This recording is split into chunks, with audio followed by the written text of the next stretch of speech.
stumbled upon maybe my favorite topic. Like I really do find this very Really? interesting.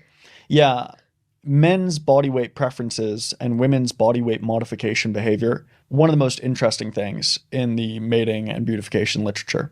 Tell us So, more. first, men's body weight preferences vary dramatically across cultures. There are cultures such as, some parts of the South African Zulu where women's BMIs of up to 38, right? Very heavy, Whoa. right? That's close to that's close to morbid obesity from a technical perspective, which starts at about 40, and it's already very obese. Those body weights are preferred among And those is there a groups. Up reason to for that, them? yeah, and I'll speak about that in a second because I want to paint the variation as well. In somewhere like urban Japan, on the contrary, or Korea, you might see body weights as low as like underweight, BMIs as low as 18, da da da da. And look, BMI isn't a great metric for health, Right. and there's going to be variation as to how appropriate it is for one person, right? Like my BMI would technically be overweight on a BMI scale, but What? yeah, but I'm not. I'm genuinely just a little dense, right? That's just, but very slightly, right? And Huh. that's a quite a common experience. It's like the BMI says I'm overweight, but I'm actually healthy, Yeah. or the BMI says that I'm normal weight, but I can see that I'm actually quite unhealthy, right? Right. So it's not a great measure for health, but it is a great measure for size, Mm. right? It's a measurement of how big you are. It's Right. kilograms per meter squared. So it's a measure of how big Mm-hmm. you are.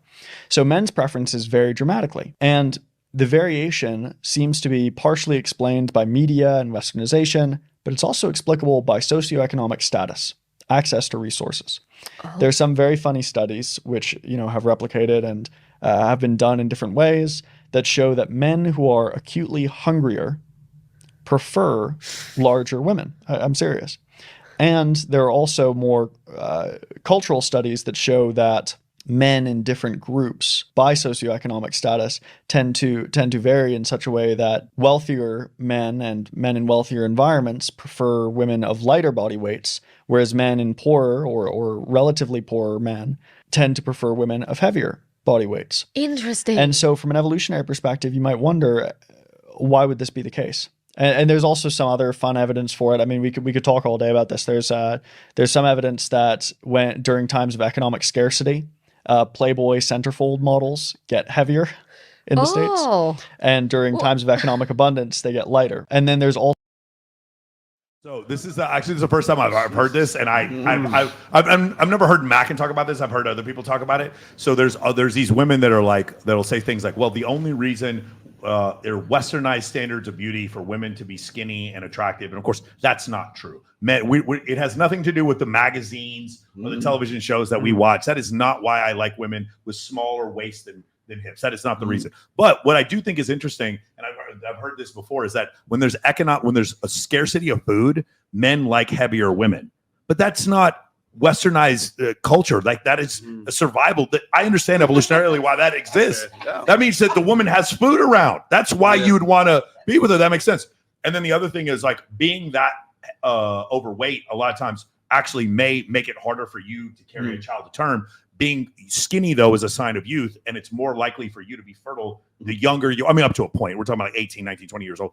You're more likely to be fertile, and I think that's why wealthier men would choose skinnier wives, and men who are poor would choose heavier wives. In general, that's what he's talking Well, about. when he's talking about BMI, that's deflection right there. Because the thing is like we know an overweight person, we know morbidly obese. Okay, like technically, I'm overweight for my height for BMI because muscle weighs more than fat. That's easy. Okay, but that's usually meant to distract away from the fact that like there's a lot of what I call masculine apologetics going on here. It's like, well, guys like all kinds of girls and girls like all kinds of guys. It's like, no, there's actually some predictability to this. And, women tend to find more muscular guys more attractive and want to bang those guys. And to my knowledge, there's not any dating sites for men or for women to find big, beautiful men, right? They might find a guy who's like executive introductions with very wealthy men, but there's not any dating sites for very hot, in shape fitness models specifically looking for overweight dudes. Show me that site and maybe I'll change my mind.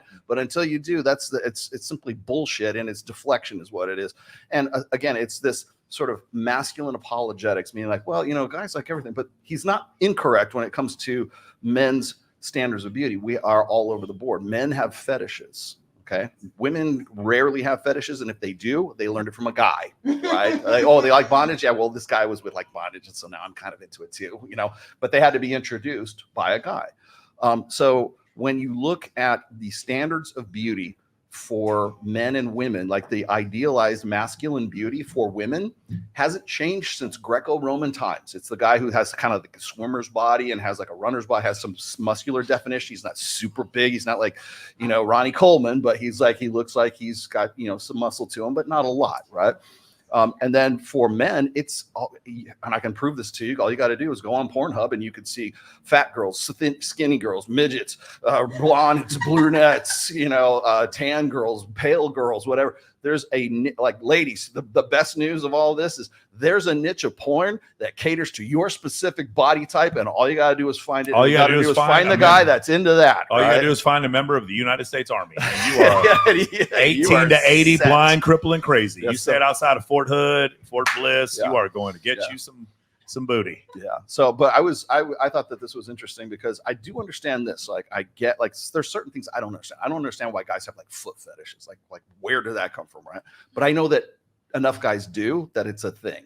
Like women can make money off of foot fetish OnlyFans or something like that, right? So I understand that that's sort of the specific kind of learned behavior, but then there's the instinctual side of things, which is we want a woman with an hourglass shape, which is the hips to waist ratio, but here's the part that he I mean, I'm sure he knows this, but what is brought up is the idea of a 0.72, around 0.72 hip to waist ratio is the one men tend to prefer amongst several different cultures, and when blind men are haptically or asked to describe or to create almost like with clay the hip to waist ratio that they would prefer, they're blind. Remember, it's not because of magazines. They also prefer a 0.72 hip to waist ratio. And does anyone want to guess the most fertile women in the world are a 0.72 hip to waist ratio? Isn't it weird how men prefer women who have signs of fertility and they're the most fertile? It must be culture. It must be because of Playboy. It must be my heterosexuality must be a construct that was created through television, radio, and film.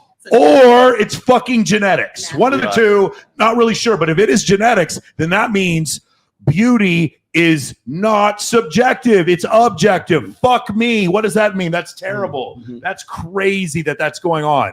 We need to get rid of all these patches. Shout out to Swimsuit USA. I'm going to be there October 20th to 27th. I'm the MC for it. You guys should come check it out. I was going to say that. Okay, so you're correct. I think there's an instinctual evolutionary side to this as well. But there's also a learned behavior side, because I know some of the brothers like big asses and like a hippie, thicker women. I don't understand that, because to me, if you got thigh gap, that's the ultimate test right there, right? But the thing is like then you have a particular type that you happen to be attracted I like to. women who genetically have a 1400 cc boob job. What is the wrong with it? I don't understand. It's just genetics. But let me say, in our evolutionary past, how many women had boobs that were firm. that size? They're firm. That's all that matters is firm. That's it. They're just firm. You know what I'm saying? There has to be some kind of learned behavior in there. I think, like you guys are saying, like these days with, again, whoever you want to believe it is, I think it's the satanic cabal trying to there we go. disintegrate humans' health over thousands of years.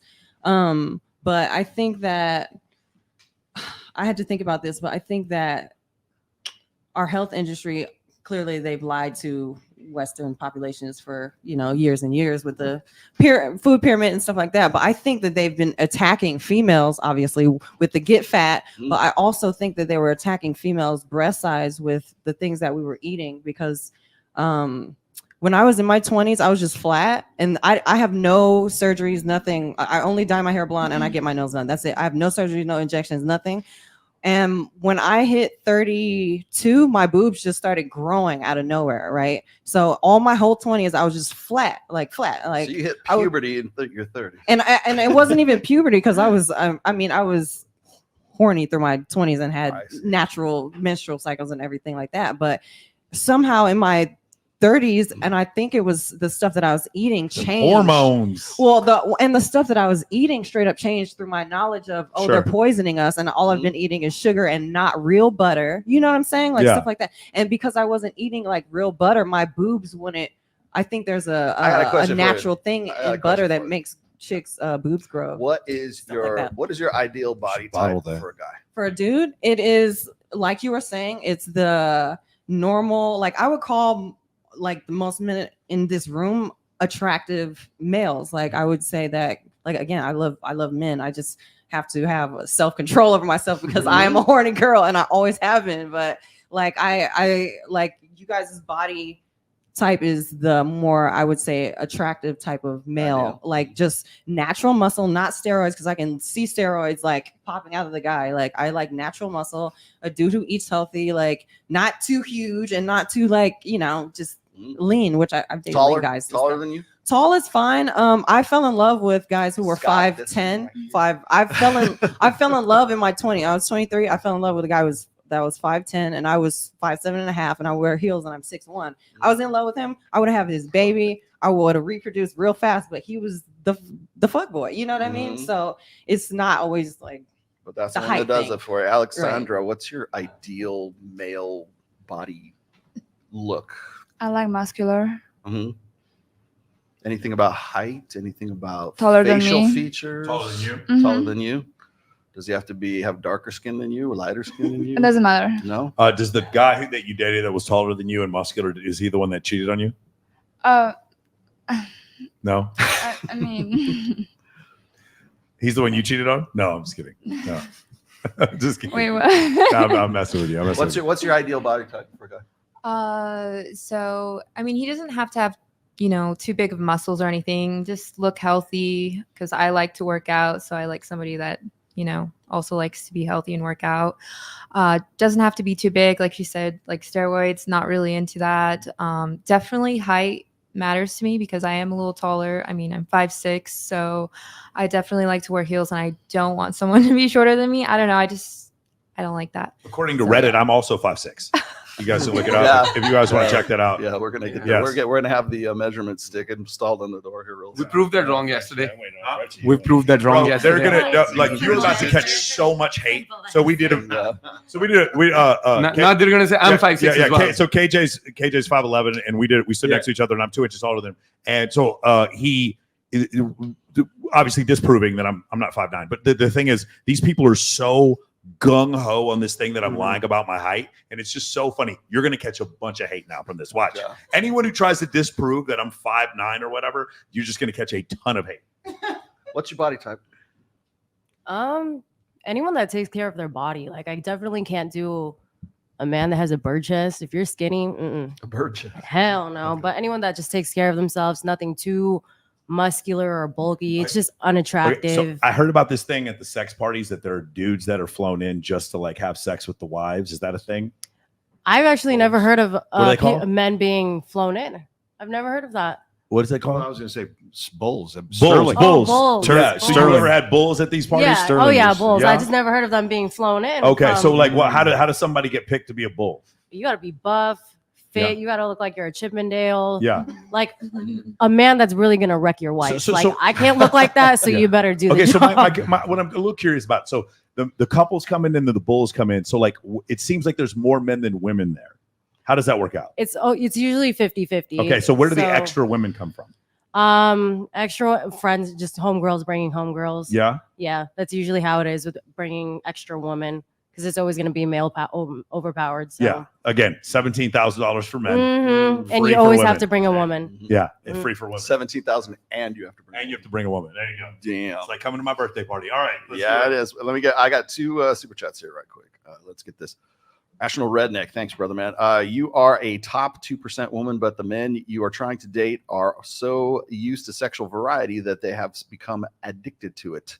You are not satisfying him. Hope that helps. That was when he was talking also about hate to ruin the show, but I'll go ahead and tell the ladies why men cheat. 3 reasons. You are trying to lock down a top 2% man without being a top 2% woman. 98% of women are in this category. Then he gets on to 2 and 3 right here.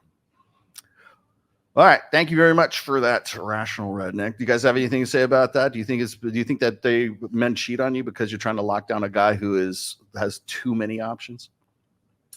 Like the guy who cheated on you, was he so hot shit? Spoiler alert! He had more options. Yes, that's what's happening.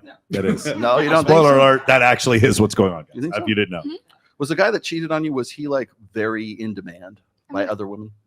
I mean, I was 18. I don't. Oh, okay. Yeah. So it was a youthful thing. I see. Yeah. I don't think so. Yeah, now you don't. I He's don't a know. Like, I narcissist. think it's kind of. Yeah, I don't know. That's hard to say. I guess it depends on the scenario. Because yeah, I don't know. It can go both ways. All right. Well, one thing we do know is that makeup is a lie.